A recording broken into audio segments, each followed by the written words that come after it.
Welcome back, gang. It's Deltia from Deltiasgaming.com, and as of the making of this video, I have over 100 hours into Dynasty Warriors Origin, and I'm here to do an unsponsored review. I'm not bitter about not getting sponsored or anything, but in all seriousness, Dynasty Warriors is basically a hack and slash action RPG game rooted in rich ancient Chinese history. So the game's main appeal is these sprawling battles where you, the protagonist, face off against hundreds if not thousands of enemy combatants. The story features a protagonist trying to regain their memory while aiding a variety of different factions. This game, again, single player action RPG, PlayStation 5, Xbox Series X, S, and Steam with the base game price of $60. So as a reviewer, this was the first time I've covered Dynasty Warriors series. I was introduced to the combat and the playstyle when my son started playing Hyrule Warriors, which is basically a Legend of Zelda reskin of Dynasty Warriors. So while that game was fun, I really didn't understand the overall appeal and why people love these games, and I entered into this review very skeptical, but somewhat optimistic about the combat, weapons, and build crafting. So I was like, well, I'll try it and see if I'm going to be entertained, and what was a few hours in my estimation turned into 100. And I want to explain why. So when I very first started playing Dynasty Warriors Origin, I was like, what is this game all about? And I was very confused when I very first started what the game's focus was. So after a brief tutorial featuring mainly combat, you're given kind of an odd open world area to explore. This is like a big throwback similar to like Final Fantasy games like Final Fantasy III, where your character is kind of scaled to the size of the open world map, and there's various map markers and points you could explore. But as you imagine, you first start out and you have almost nowhere to explore, and it's kind of odd, leaving a little room to do anything, but enough to have a little bit of freedom. What initially stuck out to me was the cutscene, story, and graphics. The flashy animations, huge massive fights, beautiful art, and really cool music captured my attention early on. But I'll be honest, I was skeptical about the game. I usually bypass the story in most of these games and just get to the gameplay. But something stuck out to me, and that's the characters in Dynasty Warriors Origin. You had a mysterious protagonist, villains, and kind of sketchy characters all trying to topple one another for power. And I took a Eastern history class in college, and I loved the dynasty type of history that I found there. So I started really investing in the story, and that's what made it really enjoyable for me. So with zero knowledge of the franchise and series, all these characters were kind of interesting. And during combat, what I found really cool was you have these pop-ups and dialogues with leaders and officers giving situational reports and commands. So it was super chaotic, and it adds a unique element to their personality and feels similar to real-life combat. Yes, I'm a combat veteran. After battles, you would regroup at your HQ, your headquarters, and kind of discuss the battles and next steps. It was very similar to the military. I thought it was really cool. While the writing and characters were excellent, what started to set in was a pattern of storytelling and gameplay. Complete the battle, do 2 or 3 cutscenes, and move on to the next fight. So it wasn't like this organic exploration with limited overland world map and even less room for exciting like sporadic introductions to new characters and or quests. So this is not a massive sprawling Skyrim, Elden Ring open world game. The story's main downside is that repetitive cycle of events with little room for randomness. But it doesn't mean that it's not without appeal. The main villain at the start of the game changes over time, and eventually you meet Louis Bo. He's this over-the-top character who kind of reminds me of Sephiroth from Final Fantasy VII, and they introduce his character and build him up just very similar. He's like this epic, over-the-top, daunting, unstoppable force on the battlefield, destroying everything. And he either helps or hinders you depending on your faction and your interactions with them. And the writers do a good job of building up these characters. And players make an important decision on one of 3 factions at the end of chapter 3. There are 5 chapters in total. So during your initial playthrough, you have no idea who's quote unquote the good or the bad guy, and you just got to go with your gut. I'm not going to spoil anything for you here, but the ending is pretty satisfying. And what I found enjoyable was as soon as that ending was over, I had to go see what the other 2 factions were and immediately started over and didn't spacebar through the new content. One of the big downsides of the story is companions. This is a huge miss. Yes, they have companions, but they join you sparingly in specific battles in the story. So you can't just pick one companion, Shadowheart, Baldur's Gate 3, I see you, and they ride or die the entire time. It's kind of like only big main quest stories you can get a companion that joins you, and I think there's 9 in total, and they're limited depending on the faction that you choose. So if you haven't caught the drift here, you basically get to pick 2 or 3 repeatedly depending on your faction. So they have individual backgrounds and stories, but you really don't have any way to dive deeper into their story beyond a couple cutscenes. And after playing so many hours in Baldur's Gate 3, it's hard to get excited about any RPG companion storytelling. And I was sad that there was like almost no romance in the game. There is a couple cutscenes where like they say, "I like you" type thing, but not the real juicy ones.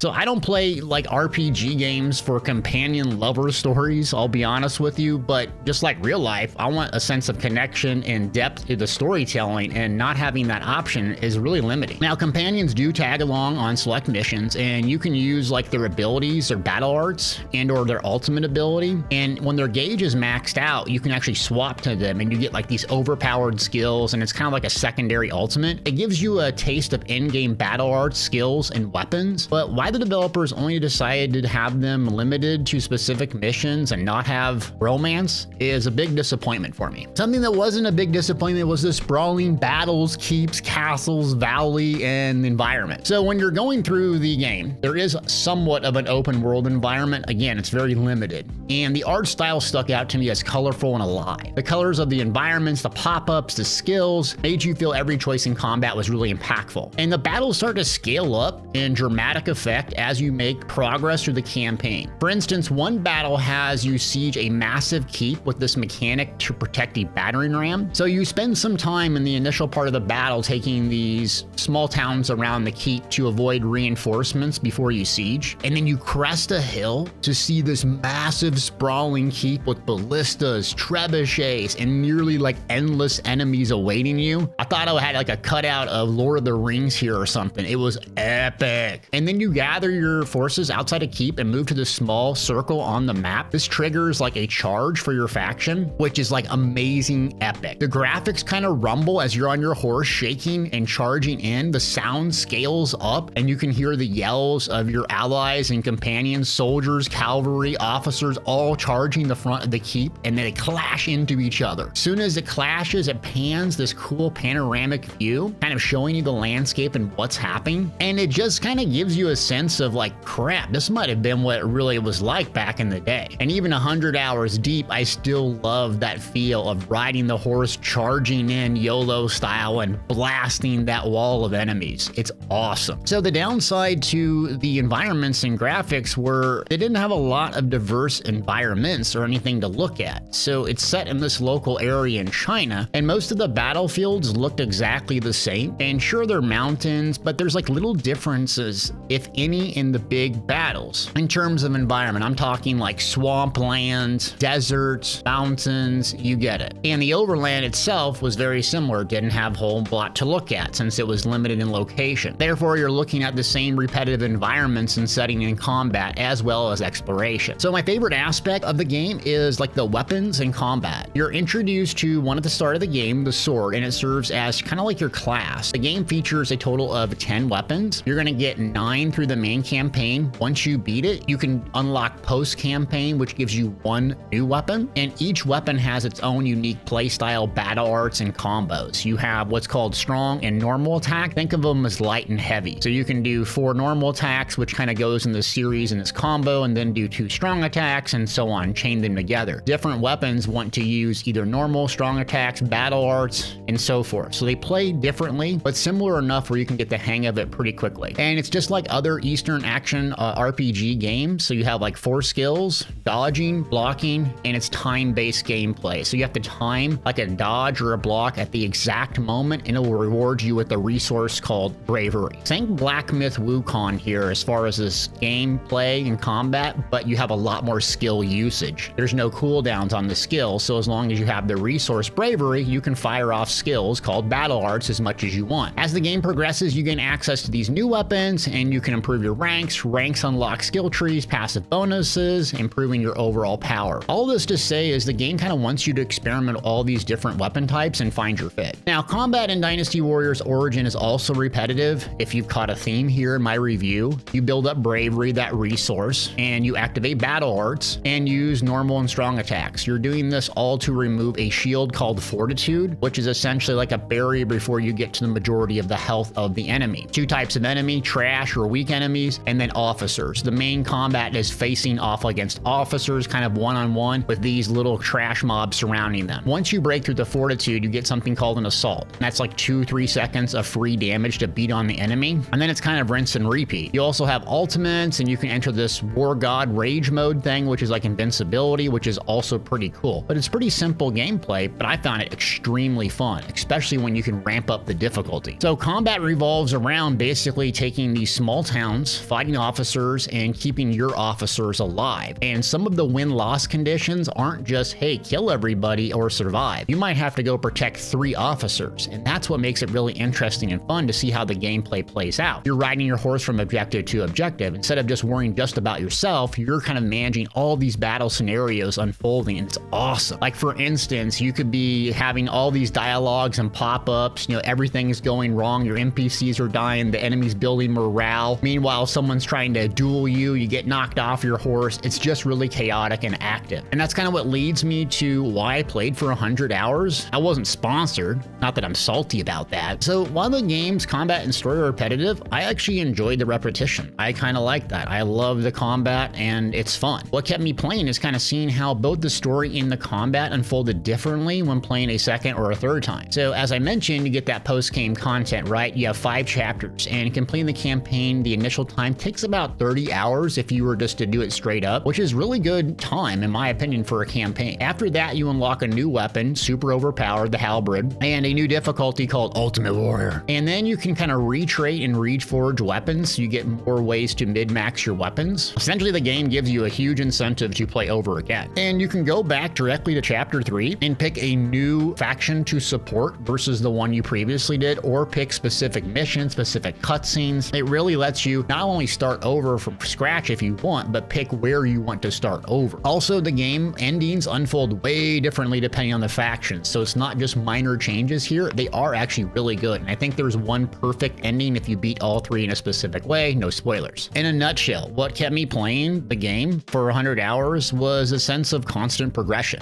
It was getting better at combat, ranking up my skills like battle arts and my skill trees, and even at 100 hours, I was learning more about the story, creating builds, getting better at combat, and was just having fun. Even when I would go back and do the same battle for the second or third time, I found different ways to win or lose the battle, and that's what was kind of fun about the repetitive combat is it did kind of change. Similar to like Baldur's Gate 3, you might enter the exact same fight, but if you have a different weapon, new companions, and so on, it actually plays out a lot different. And while it was repetitive, I find it fun for that specific reason. One of the biggest issues that I had, and I think will be an issue for this game, is crashes, bugs, and optimization. Now, this may not be true. I played Dynasty Warriors Origin on my laptop gaming PC, had an NVIDIA 470 GPU and an AMD processor. I have a second PC that I played downstairs, which was a 480 desktop NVIDIA, and that game handled much better. My laptop only had 16 gigs of RAM, so it sounded like an airplane taking off when I was in big battles, right? It just couldn't keep up, and I had a few crashes. Had a couple glitches with my saves as well, so I lost a couple hours of progression, which is really annoying. Now, this could just be a local experience on my part. It could be that I was playing on an early build and it might get patched day 1, but I'm really hopeful this is the case because console players might be hurting when this game has a heavy graphics requirement on it. Real quick comparison, in Black Myth versus Dynasty Warriors Origins, since that kind of launched recently, was really successful, I would say the game has somewhat similarities. The biggest difference that I want to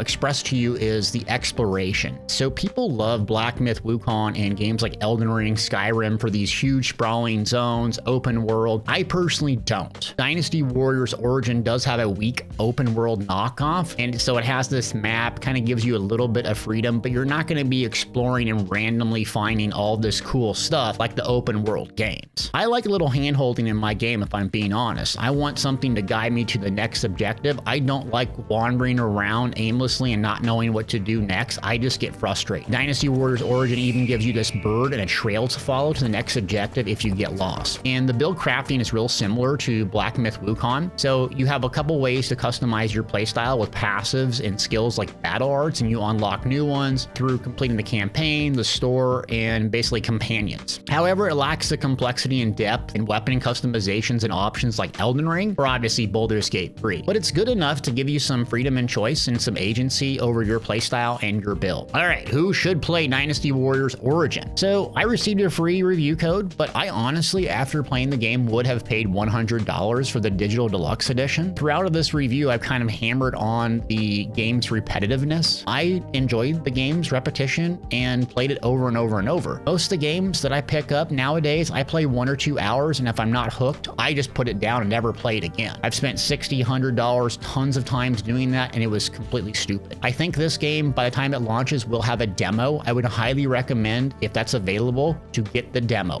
Play it for that initial hour. You could save yourself a lot of money knowing, oh my gosh, this is so much fun, or oh, this is a tragedy, do not play. I would play this game if you like action RPG combat. It's really enjoyable. If you're like a military history fan, like that Eastern lore and art style, love it. Or if you just love these huge, massive battles and button mashing. And it has an ultra hard difficulty, which is really challenging. So if you love challenging combat, this is for you. I would definitely not play this game if you like open world games and exploration. You will hate this. Or if action RPGs aren't your thing, or you want multiplayer. Overall, I would give Dynasty Warriors a 7.5 out of 10. Combat is really rewarding, challenging, and fun. It has a huge campaign and 100 hours of replayability, in my opinion. The scale of combat gives you this massive historical feel, and I really like that. And I like the narration cutscenes, and the characters are really cool. The big downsides for me is repetitive gameplay. You had these graphics and bugs, and it lacks a true open world experience, and it needed more systems besides combat and narration. Specifically, the companions were really lacking. I think they doubled down on the cutscenes, the story, and the combat, and this game was really good, but I couldn't rate it much higher because it was lacking other elements that modern games have. Do me a big favor, if you like these reviews from my channel, please leave me a comment, hit that like, subscribe, because I would love to do more of them, but only if you guys like them. Thanks for watching.